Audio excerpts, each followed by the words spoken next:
माझं सोलापूर न्यूजमध्ये आपल्या सगळ्यांचं स्वागत। शेअर मार्केटमध्ये दुप्पट गुंतवणुकीच्या आमिषाला बळी पडून करमाळा तालुक्यातील चौघांची 6 लाख रुपयांची फसवणूक झाली। या प्रकरणी परप्रांतीय दोघांविरोधात करमाळा पोलिसांमध्ये गुन्हा दाखल झाला आहे।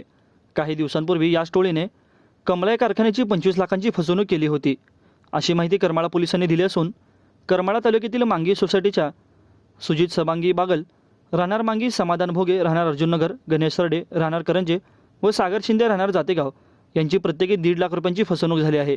यामध्ये सुजित बागल यांनी दिलेल्या माहितीवरून पलविंदर सिंह, जनली सिंह आणि श्रीनिवास सिंडा या दोघांविरोधात गुन्हा दाखल झाला आहे। कमला भवानी साखर कारखान्यावर कामानिमित्त गेल्यावर जानेवारीच्या दुसऱ्या आठवड्यात फिर्यादी व श्रीनिवास मिंडा व पलविंदर सिंह यांची भेट झाली होती। पलविंदर सिंह यांनी बागल व इतर तिघांना आम्ही शेअर मार्केटमध्ये पैसे गुंतवतो, तसेच तर गुंतवणूक करणाऱ्यांना दरमहा 100% परतावा देतो, साधारणतः 2 महिन्यांमध्ये गुंतवणूकदाराने गुंतवलेल्या रकमेचा दुप्पट परतावा देत असल्याचे सांगितले। सुजित बागलसह अन्य तिघांनी प्रत्येकी 1.5 लाख रुपये श्रीनिवास मिंडा व पलविंदर सिंह यांना दिले।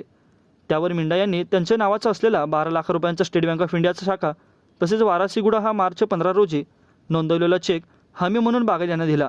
त्यानंतर त्यांनी दिलेला चेक बँकेत हटवण्यासाठी पलविंदर सिंह व मिंडा यांनी संपर्क साधला असता संपर्क झाला नाही व रक्कमही मिळाली नसल्याचं शनिवारी दिलेल्या फिर्यादीत म्हटले आहे। या फिर्यादीवरून त्यांच्यावर गुन्हा दाखल करण्यात आला आहे। माझं सोलापूर न्यूज या यूट्यूब चॅनलला सबस्क्राईब करा आणि बेल आयकॉन प्रेस करायला विसरू नका।